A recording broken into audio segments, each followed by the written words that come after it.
పితా పుత్ర పవిత్ర ఆత్మనామమున ఆమేన్. ప్రియ స్నేహితులారా, మీ అందరికీ దేవుని యొక్క ఆశీస్సులను తెలియజేస్తూ జూలై 7వ తారీఖు ఈనాటి దివ్య బలి పూజ పట్టణాల ధ్యానాంశానికి మిమ్మల్ని అందరినీ కూడా ప్రేమతో ఆహ్వానిస్తూ ఉన్నాను. ఈనాటి మొదటి పట్టణము హోషేయ గ్రంథం 8వ అధ్యాయం 4వ వచనం నుండి 7వ వచనం వరకు మరియు 11వ వచనం నుండి 13వ వచనం వరకు ధ్యానించుదాం. దేవుని చిత్తం లేకుండా తీసుకునే నిర్ణయాలు వినాశనానికి దారితీస్తాయి. ఇజ్రాయేలు ప్రజలు దేవుని చిత్తాన్ని అడగకుండా రాజులను, నాయకులను ఎన్నుకున్నారు. తమ స్వంత జ్ఞానాన్ని, శక్తిని నమ్ముకున్నారు. దేవుని స్థానంలో మన ఆలోచనలను ఉంచినప్పుడు మన జీవితంలో నిజమైన సమాధానం ఉండదు. ప్రతి నిర్ణయంలో ప్రభువును అడిగి ఆయన చిత్తాన్ని వెదగటం విశ్వాస యొక్క మొదటి బాధ్యత. విగ్రహారాధన మన హృదయాన్ని దేవుని నుండి దూరం చేస్తుంది. ప్రజలు బంగారం, వెండితో విగ్రహాలు చేసుకుని వాటిని ఆరాధించటం మొదలుపెట్టారు. నేడు విగ్రహాలు రాతితో మాత్రమే ఉండవు.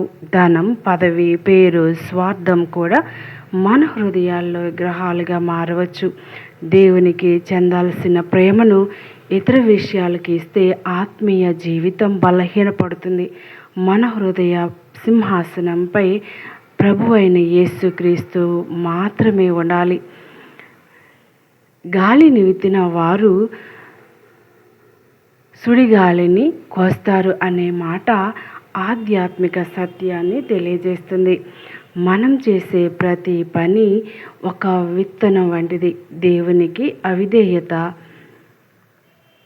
పాపం, స్వార్థం విత్తితే వాటి ఫలితాలు బాధను కలిగిస్తాయి. దేవుడు మన ఆచారాల కన్నా మన హృదయాన్ని చూస్తాడు. ప్రార్థనలు, ఉపవాసాలు, సేవలు అన్నీ విలువైనవే, కానీ అవి నిజమైన ప్రేమతో, పశ్చాత్తాపంతో, విధేయతతో కూడి ఉండాలి.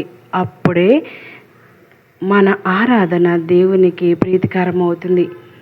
ప్రభువు తన ధర్మశాస్త్రాన్ని వారికి ఇచ్చిన వారు దాన్ని పరాయి విషయంగా భావించారు. నేడు కూడా మనం దేవుని వాక్యాన్ని చదవకుండా, ఆచరించకుండా ఉంటే అదే తప్పును చేస్తాం. ప్రతిరోజు వాక్యాన్ని ధ్యానించి దాన్ని జీవితంలో ఆచరించినప్పుడు మనం దేవునితో సన్నిహిత సంబంధంలో ఎదుగుతాం. ఆయన కృప వలన మనల్ని నడిపిస్తుంది, కాపాడుతుంది. ఈనాటి సువార్త పఠనం మత్తయి సువార్త 9వ అధ్యాయం 32వ వచనం నుండి 38వ వచనం వరకు. యేసు విమోచనను ప్రసాదించే ప్రభు. మోగవాడిని దయ్యపు బంధం నుండి యేసు విడిపించినప్పుడు అతడు మాట్లాడటం ప్రారంభించాడు. యేసు సన్నిధిలో అసాధ్యమైనది సాధ్యమవుతుంది.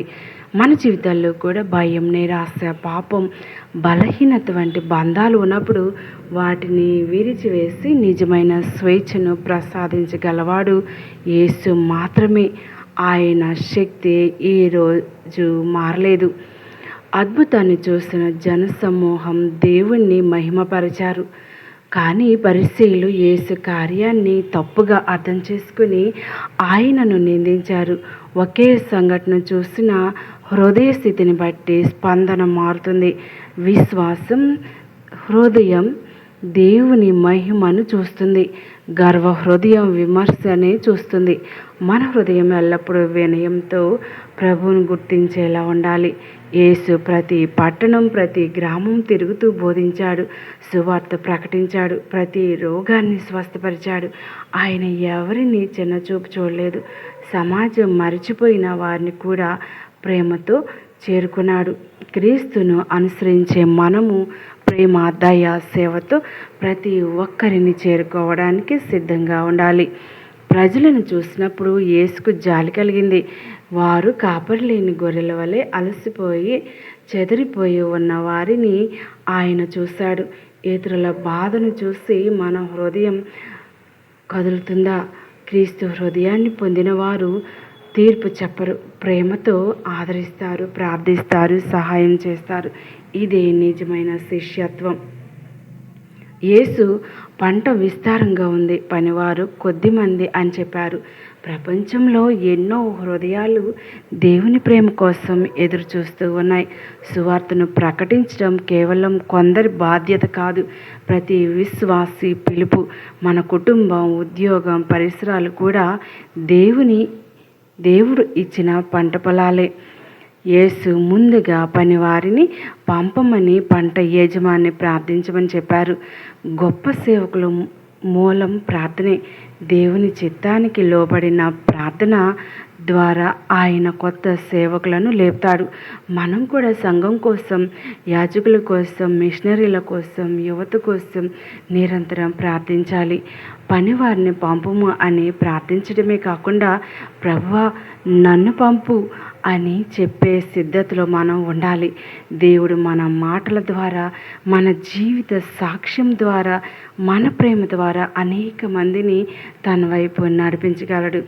మన జీవితం క్రీస్తు సువార్తకు సజీవ సాక్ష్యంగా మారాలి. ఈ భాగం మనకు యేసు హృదయాన్ని పరిచయం చేస్తుంది. ఆయన బంధాలను విరిచాడు, బాధితులను స్వస్థపరిచాడు, ప్రజలపై కనికరం చూపించాడు, సేవకులను పంపేందుకు పిలుపునిచ్చాడు. మనము ఆయనలాగే ప్రేమతో జీవించి నిరాశలో ఉన్న వారికి, ఆశను, చీకట్లో ఉన్న వారికి క్రీస్తు వెలుగును అందించే శిష్యులమవుదాం. కళ్ళు మూసుకొని ప్రార్థన చేద్దాం. దయగలిగిన దేవా, కృప కలిగిన మా తండ్రి, ప్రేమామయుడైన పరలోక తండ్రి, కరుణతో నిండిన యేసు క్రీస్తుని మా జీవితాలకు ఆదర్శంగా ఇచ్చినందుకు నీకు కృతజ్ఞతలు చెల్లించున్నాము. మా హృదయాల్లో ఉన్న ప్రతి బంధాన్ని, ప్రతి భయాన్ని, ప్రతి పాపాన్ని నీ శక్తితో విరచివేయము. ప్రజల బాధను చూసి కదిలే కరుణగల హృదయాన్ని మాకు అనుగ్రహించండి. నీ పంట పొలంలో పనిచేసే నమ్మకమైన సేవకులుగా మమ్మల్ని మార్చండి. మా మాటలు, మా చేతలు, మా జీవితం ద్వారా అనేక మంది నిన్ను తెలుసుకుని రక్షణ పొందినట్లు నీ పరిశుద్ధాత్మతో మమ్మల్ని నింపండి. మా కుటుంబాలు, మా సంఘాలు, మా దేశం నీ ప్రేమతో నిండిపోవును గాక. ప్రతిరోజు నీ చిత్తాన్ని నెరవేర్చే ధైర్యం, విశ్వాసం, విధేయత మాకు ప్రసాదించండి. యేసుక్రీస్తు పవిత్రమైన నామంలో అడిగి వేడుకొంచున్నాం తండ్రి. ఈ ప్రార్థన ప్రేమతో మీకు అర్పిస్తూ ఉన్నాం. మా యొక్క దేశాన్ని దీవించండి, మా యొక్క యువకులను దీవించండి ప్రభా. వారు దైవ సేవకు అంకితమయ్యే బిడ్డలుగా తయారు చేయండి. మా ఈ లోకంలో సువార్త ప్రకటన అంచుల వరకు వెదజల్లే భాగ్యం మాకందరికీ దయచేయండి. మేము కూడా ప్రతి ఒక్కరిని మా మాటల ద్వారా, ఆచరణల ద్వారా మీ చెంతకు నడిపించే భాగ్యం దయచేయండి. మా యొక్క సువార్త సేవలో తోడుగా, నీడగా ఉండమని ఈ ప్రార్థన మా నాథుడైన యేసుక్రీస్తు